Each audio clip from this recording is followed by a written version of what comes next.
Coronavirus kept Ohio voters away from the polls today, but former Vice President Joe Biden racked up big wins tonight in Florida and Illinois, and all snaring 374 delegates in those two states and pushing him far ahead of Bernie Sanders in the race for the Democratic nomination. We're awaiting results from Arizona.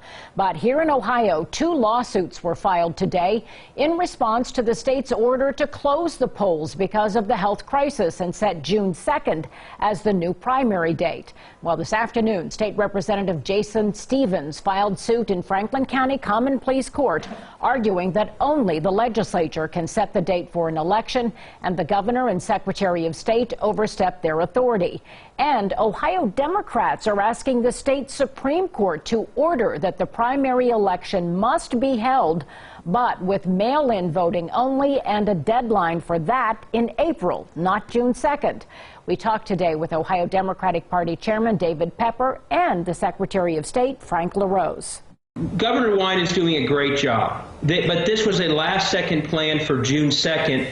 And the problem on June 2nd is it's too late for a lot of the key deadlines, and it still assumes that we'll even be able to vote in person on June 2nd. I think that's very questionable. So if we wait that long and then we can't vote that day, then we really are in jeopardy of having no primary. I think we're safer saying vote by mail, drop ballots off at polling locations, but that frees you up to set a much earlier deadline. To move to an all vote by mail platform, like, for example, what they have in the state of Washington, is a logistical undertaking, right? Because we're not built for that right now. The mail processing, the printing, and that kind of thing.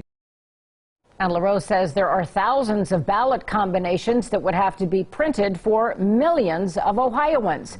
Pepper says he believes some lawmakers are pushing to merely count the early and absentee votes that were sent in by the close of the scheduled primary today. And he says that would be an abomination and would deny millions of Ohioans the right to vote.